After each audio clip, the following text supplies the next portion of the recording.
I've been dealing with a little bit of a health scare. On December 20th, I began to feel chest pains, and they waxed and waned over a period of 10 days. I wasn't quite sure what to make of it, but as they continued to get worse, I started to think something was actually wrong.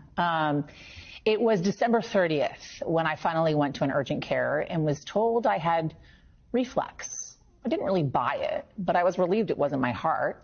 My body, though, was pretty certain not to believe the reflux. The next day, on December 30th, I woke up with severe pains both in my chest and in my left shoulder, and it was like a tightening in my chest. When I took deep breaths, that got worse when I was laying flat.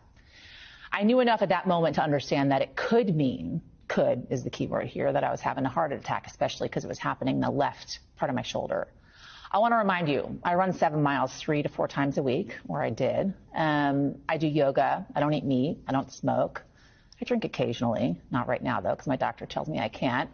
Aside from probably not getting enough sleep and working too much, I'm a pretty healthy person. But on that day, I was anything but. My husband drove me to the emergency room, and from there, the nightmare that has been my January began. I was diagnosed with pericarditis, inflammation of the lining of my heart, brought on by a virus, a literal common cold.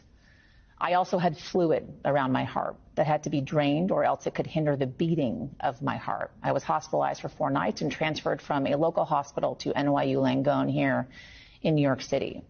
On January 4th, I was finally discharged after doctors drained the fluid around my heart, and I bounced out of the hospital. I couldn't get out of there fast enough with the hopes I was on the mend. But that was not the end.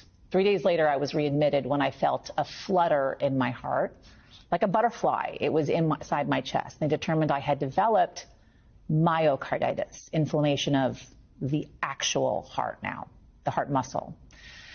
I remember being shepherded through the emergency room and wondering, is this it?